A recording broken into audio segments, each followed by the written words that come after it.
Hello everyone, and welcome to this special edition of Talking Sport podcast. Today we have a special guest. We have an Olympic and world champion, but also he is one of the most modest, humble, and amazing personality I ever seen among champions. He's a brother, he's a friend. Today we welcome with us Chad Leclos. Chad, welcome to our podcast. Hello, my brother. Thank you so much for having me, man. And thanks for the introduction. You're very kind. It's an honor. It's an honor, my friend. There is no words to describe your humble, your modesty, your humbleness. You're amazing, and we'll always support you and always there to watch you winning Olympic gold medals every time. So Chad, in this Thank you. In this special situation with the corona around the world, with this lockdowns here, lockdowns there, quarantine and everything, and I know that you are in South Africa now for a while. So how is your preparation for Tokyo? We know that Tokyo was postponed for 1 year, and for now they say they will make it. So how is your preparation? How do you feel? If you can share with us a little bit of your training, scheduled training, weekly training, please. What can you tell us about that? Yes, no, absolutely. Look, it's obviously, I think, been a very difficult time for everybody. You know, not only myself because of this coronavirus. You know, it's been very challenging, to say the least. I think for me, I'm in a great shape at the moment because I'm training very hard, making the best of my situation. You know, usually I'm training around the world. You know, I've spent many months in Qatar with you guys. Before all the Olympic Games, before the big World Championships, I come to Qatar for the final preparations always. Before the World Championships in both the short course and the long course in 2018, 2019. So it's a very lucky place for me. So in South Africa, it's not quite the same as Qatar, unfortunately. But, you know, I always say, like, in life, you know, you get thrown many obstacles and you just have to make the best of the situation.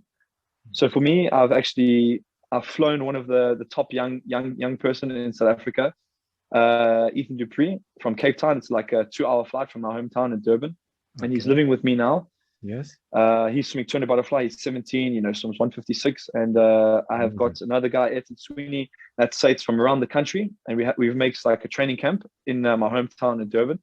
So we have a little bit of pools, short course pools mainly, but we have one long course pool which is a little bit of a drive, 45 minutes from my house. Okay. But every day, every 2 days, we go down there and we're making like training camps. So, you know, unfortunately, my coaches are not able to be there, you know, but we're training really hard and making the best of the situation. So at the moment, we're doing 10 sessions a week, Monday, Tuesday, Thursday, Friday, double sessions. And then Wednesday, Saturday, we're doing just the single sessions. And man, we're doing some crazy training. Like last night, we did what did we do? We did 40 50s butterfly with the sponge. So the sponge is like a rope you tie around your waist, and it's like you know, the sponge you wash your body with. Yes. Like a resistance. Yeah. We did 40 50s like that. That's hard. And we started on 1 minute. Okay. For 8, and then we went to 55, 50, 45, and then the last 4 went on 40. Man, I was drowning. Yeah. I was drowning, guys. It was crazy. Oh my God. So we're doing some really big training at the moment, and I'm very happy, you know, because I'm with my family. My father is cooking for me every day. Those of you that follow my dad on Instagram or Facebook, he's cooking for me every day, twice a day. Yeah. So sometimes when I'm at the training at you know, 10 o'clock, 11 o'clock, I look on Instagram and I see, he's making me the steak and salad for lunch. I know already. I don't have to ask. You know, he's cooking, putting it on Instagram. Amazing. So, you know. Yeah, we all good. Yeah. Yeah. From that part, from the nutrition part, to be honest with you, we're following every time what he's cooking today, like steak today, mashed potato, salad. It looks so tasty. So for sure, nutrition part, we're confident you're okay. Everything is okay. Everything is there. So absolutely. Yes. No, my father's great. And we've been, you know, it's just good to be with the family. I think the lockdown, what it's taught me is, man, it's a long time since I've seen you guys, seen my friends overseas, seen my training partners. So I think it's taught us to be patient, you know, to be resilient. Yes. So there are many lessons you can learn from this lockdown. You know, I know it's been very difficult, but like I say, you know, we look for positives, we look for solutions, you know. Yeah, sure. I cannot wait till I can come see you guys again in Qatar and do some training and see my coaches again. And, once everything opens up in South Africa. So, yeah. Yeah, it will open, brother. It will open soon. It will open soon. So Chad, as the first man to win 3 Commonwealth titles, 3 years in a row on the 200 butterfly, the man who beat Michael Phelps in 200 butterfly in London 2012, gold medalist. What can you give us some insight or advices for the swimmers and the coaches around the world about butterfly, but not something that we read in books or something that we see in video? From your own experience, what can you tell us about butterfly? Some tips, some advices, some small things that may help, like swimmers or coaches around the world who's listening to us and wants to swim the butterfly. I'd start off firstly by saying, there's a few things that people neglect early on, So with these young boys that are training with me, they're very, very talented, very, very hardworking. But they neglect the small things. They neglect the turns. They neglect the streamline. They neglect the underwaters. The small details, So for me, the first thing I could tell you right off the bat is when you push off the wall underwater, you have to find the sweet spot. Don't go too shallow. Don't go too deep. Every pool is different. Okay. So the first thing I do before I get to any pool, I dive in, I find the right depth for my underwaters, for my push off. That takes nothing. There's no skill, nothing. That's just getting in and finding the right depth to push off underwater, right? The next tip I would say is the streamline.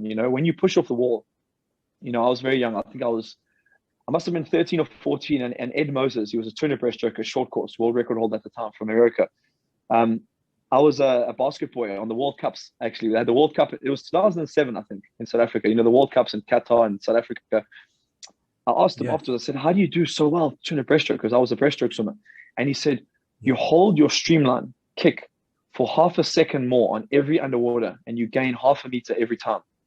It's a skill that you can just do by just holding that streamline, holding it tight. I can't show you because I'm on my arm.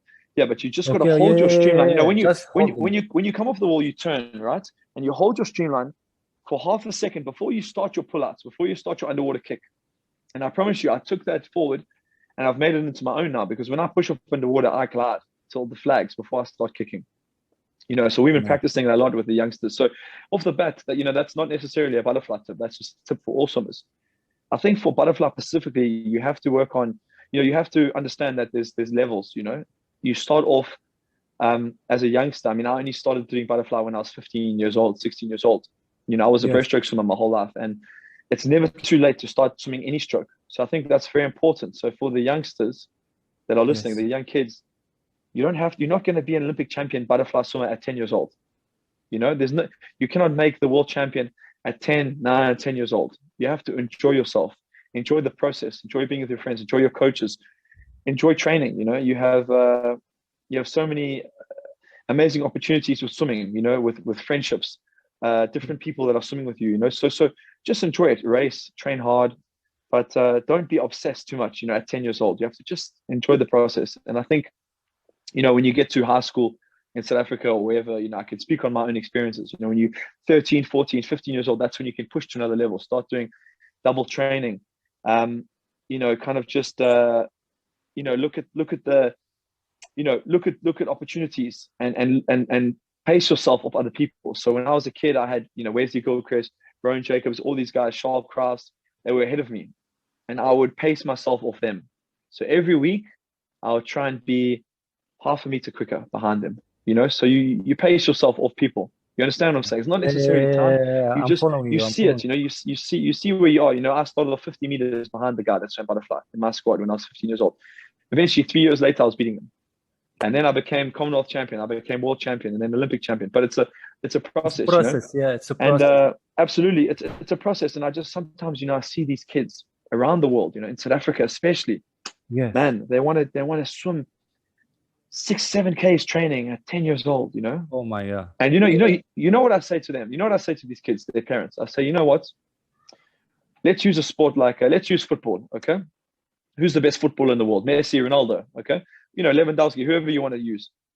Would your 10-year-old boy, your son, your 10-year-old son, go and be playing with Messi, tackling Messi?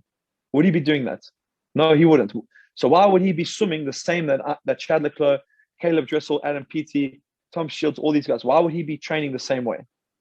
He wouldn't be. There must be a progression. There must be a level. Otherwise, when you get to 15, 16, there's no improvement. You see, and that's what I did every day. You get fed up. You get mentally fed up. You get emotionally fed up. But you know, the thing is, my father, he taught me from a very young age, you know, you must enjoy your sports, play other sports. You can play some football, play some tennis, whatever you want. And then when you get to 14, you become focused. And if you want to choose swimming, you choose swimming. But there's always something you can achieve every year better. You understand what I'm saying? You cannot be doing everything, you know, shaving and wearing the full body suits back when I was younger at 11, 12 years old, because when you get to 18, you've shot your bolt. So that's for me is the most important thing that you can learn, I think. But in terms of butterfly technique, you know, I'm deviating from the question. Sorry for the long answer. No, it's okay. No, it's amazing. It's very interesting, especially for the swimmers to hear that, because there is always, like you said, young swimmers are always trying to do 5K, 6K. They're always trying to do like the champion and swimming. If at 10 years or 11 years doing 6K, at 12, 13, it's crazy. How much you'll do? Over 10K or how much? 100Ks, yeah. How much? When I was a young kid, man, when I was even 11 years old, I was doing whatever 3-4 times a week, you know, just 45 minutes, 1 hour, you know, whatever it was, you know, and I was good, you know, I wasn't a bad swimmer, but I always knew my progression was coming, you know, and you know, I think the most important thing about butterfly is rhythm. You know, it's a rhythm-based stroke. It's not about arms, it's not about legs. It's about body position in the water. It's about being comfortable. It's about being comfortable when you're uncomfortable. You know, especially that two fly. You know, that's a killing race. That's amazing. But you know, you got to find that rhythm. You know, like I see these kids or these guys, and they're forcing the action. You know, even me, when I start forcing it, that's why sometimes my 50 butterfly is quite bad, because I try too hard. You know, you got to find that long stroke, deep stroke, double kick. You know, it's hard for me to speak about it on the phone. You know, I could show you better in person, but the idea is flowing, the rhythm. Yeah, sometimes we see sometimes we see some picture of you smiling even when you're swimming. Yeah. You're enjoying it. Just enjoy the swim. Yeah, like you said, it's all about. You need to be tense in your body, but you mustn't be tense here in your chin and your neck. Like you mustn't be too much. You understand? Only the last 25, last 50, because you're gonna shoot your bolt. Okay. You understand? You must be relaxed. You must be relaxed in your face. Yes. Focused in your mind, and you can be tense in your body, if that makes any kind of sense. It's amazing. Not on the kill the guy. You understand? You're taking your. You know what I'm trying to say? You know, you have to be. I always say, for me, when I'm racing, it's relaxed, ready. I'm ready. You know, it's kill or be killed. You know, for me, but I'm very relaxed. You know, I'm still in my mind. I'm very focused always. But once I'm there, I can see everything. I can see the crowd. I can see the opponents. I can see the water. I'm present in the moment. I'm not, you know, some people like to be focused on everything, and maybe it's different for individuals, but you want to be present. You understand? You don't want to be drifting. You know what I'm trying to say? Yeah, exactly. Yeah, on the moment. You want to live the moment. Yes. Absolutely. That's very interesting, brother, because those tips you cannot read in any book. You cannot see in any video. This is tips from an Olympic champion. So from experience, yes, absolutely. I hope coaches and swimmers there will follow these tips and give it to their swimmers. So to continue, is there any funny situation or something that stuck to your mind, like through your career in any competition, something that you will always remember, a funny situation, a strange situation that it happened to you? Do you have any of it through your career? For sure. No, I think I have a few actually. Yeah. There's for sure some. I think, you know, the one that comes to mind, honestly, brother, I can't remember the year exactly, but we were in high school, so we must have been 14 or 15 years old. So we have the famous competition at the end of the year for the school. 5,000-6,000 boys. All my school was there supporting. We have the drums. Crazy atmosphere, right? Like just like all the schoolboys, like amazing, you know. Yeah. And we needed to win this race. I was it was the medley relay, the final race for our age group. You know, it was 14-year-old, 15-year-old, 16-year-old, and then the open age group. Okay. So I was swimming the 15-year-olds or 14-year-olds, and we needed the points because we were losing to the local, you know, the rival school, and we had gone the whole season undefeated, my age group, the 15-year-olds, so the relay, you understand? Okay. So we diving in for the relay, and our backstroker does a personal best. I see it. The breaststroker dives and I dive in doing butterfly. And our freestyler wasn't like he was like a water polo player, you know? So he wasn't like a professional swimmer like we were, you know? So Okay, we had a big lead, 1-2 seconds lead. And the guy from the rival school was really good swimmer. And he was coming at him. We touched the wall, 0.2 ahead. We won the race. Touched the pool, jumped in. We waited for the race to finish, and then we were so happy because we were undefeated for the year. You understand? So like we won the competition, not the competition, but we won every single tournament, jumped in the pool to celebrate. Like, yay! Yeah. And then afterwards, man, we lost because we got disqualified. We won that race. Yeah, because you cannot jump in the pool. That's the rule. Yeah, we jump on the pool. You understand? So we jumped in with that to celebrate. Yeah. Oh my God, man. Oh my God, what the feeling. You must understand, man. You must understand what happens. We go back to the school and we lose the competition for the school. You know, like we come back to school like, like head on the hood like this. You know what I mean? You know what I mean?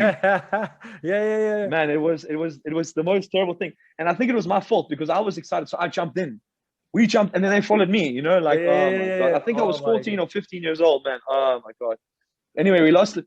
We ended up winning, but we lost the competition because of that. You know, we won the overall, but we lost. Yeah, I know that. You were excited. It was crazy. Yeah, jump in the pool. Yeah, exactly. So I learned that lesson very young. You know, I had to learn that lesson very young. No jumping, no more jumping. Yeah. It's amazing. Yeah, when you're young, a lot of things happen. So to finish, Chad, I know your schedule is a little bit busy. So what can you, to finish, an advice for all the coaches and swimmers in general? What can you give them? What can you tell them as from your status from an Olympic champion? What can you give them as an advice? We heard a lot of interesting insights from you in this conversation. So how can you conclude it? What can you tell them? Now, the first advice I'd give is the visualization is very important. No dream is too big. I know it's a cliche, but when I was a kid, I wanted to be who I am today. I wanted to be world champion. I wanted to be Olympic champion. It's all I wanted in my life, And of course, I trained hard. I had a bit of luck. I had help from my family, tremendous help from my coaches, everybody. But at the end of the day, I had to believe it for it to come true. I had to really see it in my dreams, see it in my, if you can see it in your head, you can hold it in your hand. You know what I'm saying? So amazing. I always envisioned that. I put my screensaver as the Olympic gold medal for London when I was 18 years old. Now I have the screensaver for Tokyo, and it's I had a very healthy obsession with it. Not to say that's what you need to do, but you need to just dream big and enjoy yourself. It doesn't have to be about Olympics. It can be about anything. It can be about making the national team. You must just be the best version of yourself that you can be. Whatever dream you want to achieve, you can do that. And I believe that that through positivity also, if you surround yourself with positive people, like in your life, happy people, good energy, that's what's also going to bring you success, And I think for the coaches out there, you would rather, see your swimmer happy and training well than miserable and forcing him to do something he doesn't want to do. So sometimes swimmers, are afraid to speak to their coaches. I know my first coach, I was afraid to speak to him because I was with him for so long. I couldn't say anything to him because I was petrified to tell him, hey, I was a little bit short-shouldered. And that's the wrong way. That's the 80s and 90s way of thinking. You have to be able to communicate with your coach and say, hey, coach, my shoulder is sore today. Hey, coach, you know what? I just broke up with my girlfriend. I'm going through a tough time. I'm not in nothing wrong with saying that. There's no shame in saying that. Hey, my grand's really sick. I'm going through a tough time family-wise. Maybe I need the weekend or two, a couple of days. Yes. And sometimes you come back as a rejuvenated swimmer. When the coach allows you, it's not about time off. It's about that mental time off. You understand what I'm saying? So yes. To the coaches out there, of course, there's going to be some swimmers who take advantage and they want to get off training. But guys like me who would never miss training for anything. If I tell my coach now, coach, I'm feeling a little bit sore on the shoulder, like injured sore, sharp pain. I just get out the pool straight away. I go straight to the physio. There's no, brave by swimming through the injury or swimming through your sickness. If you have the flu, leave COVID. If you have the flu and you swim, you're stupid. I'm sorry to say. Yeah. It's not the correct. I know, maybe it's not right to say stupid, but you know what? You're gonna do yourself damage. You're gonna injure your heart. You're not brave by swimming through or training through sickness or injury, because you know what? Even at the competition, if you have injury to your shoulder, which you can't swim, and you run a race, even a world championship, man, what's going to happen? You're going to injure yourself more. You're not going to swim your best anyway, and you're going to mess your mind up. So me, I'm supposed to win the race. I have a sore shoulder. Absolutely. I remember a time, it was actually, it was in Doha, honestly. Yeah. Dima, Dima, massage, Dima. Yeah, I know. This is your Dima. Man, he was 2012. You can ask him the story, and he's going to listen to this podcast. We were in 2012 after Olympics. I came to Qatar for the World Cup. Man, I hadn't trained a lot because I was on the media and I was doing a lot of things. And I remember I was racing the World Cup. I came, I think, from Singapore, Dubai, I think Russia, and then I came to Doha. And then afterwards it was Stockholm in 2012. I promise you, I remember this clearly. Yes. It was October. And I raced and I hurt my shoulder in one of the races, 100 fly, 200 fly. And Dima said, "Hey, Chad, you have a problem here. Like, you have a problem." And I was winning World Cup. I was coming top 3. There's good money to be made. I was winning the World Cup, and everything was going good for me. And he said, "Chad," and my dad was with me. And I remember we cancelled our flight to Sweden. We went straight home because I had a problem with my shoulder. Many people would have continued, and for that I didn't win the circuit. I didn't. I looked at the bigger picture, and I saved myself because I had a shoulder problem. Dima was there. You can ask him. It was crazy. I know. It's actually, it's a credit to even the staff by you guys, with in Qatar, because it was amazing. And from there, I knew right away I must come back because it was amazing. And that's the advice I'd give to the coaches and to the swimmers. You're not brave by swimming through injury. You're not brave by swimming through sickness. And just by the way, look who's just walked in. Yeah, who? Hello, my friends. The boss. My dad, the big man. Salam alaikum. Salam alaikum. We need to taste your food. One day you need to cook for us. One day we need to seeing taste the all food. this steak. Amazing. God bless you. Yeah. God bless you. Hope Thank you. Yeah. So it's Sorry. it's amazing. It's interesting. Thank you very much, Chad, for all this advices, all this insights. Thank you for your time. Thank you for being with us. Hope to see you soon in Doha, and hope to see you on the top of the podium of the Olympic Games in Tokyo 2020. Thank you, brother. Yeah, I'm sure you will. Thank you, guys. I'm sure you will, brother. Inshallah, we will. Thank you, guys. Yeah, I know you will. Thank you very much, and hope to see you soon. And thank you to you, and thank you to Qatar and Mr. Khalil and all the support you guys give me. And I can't wait to see you all again. And like I say, guys, just enjoy yourself. Just to endorphin to all the kids, enjoy yourself, enjoy the ride, and just to show you guys quickly, this is my betting. Yeah, I got the Olympic rings here. That's the dream. That's with me for this year. And thank you for the support, guys. You guys are amazing. Thank you very much. And thank you to you, brother. We'll play some FIFA soon, man. Yeah, for sure. Be ready. Train well. Yalla. Thank you very much. Well. Thank you, brother. Family. Thank you, brother. God bless. Thank you. Bye-bye. Thank you.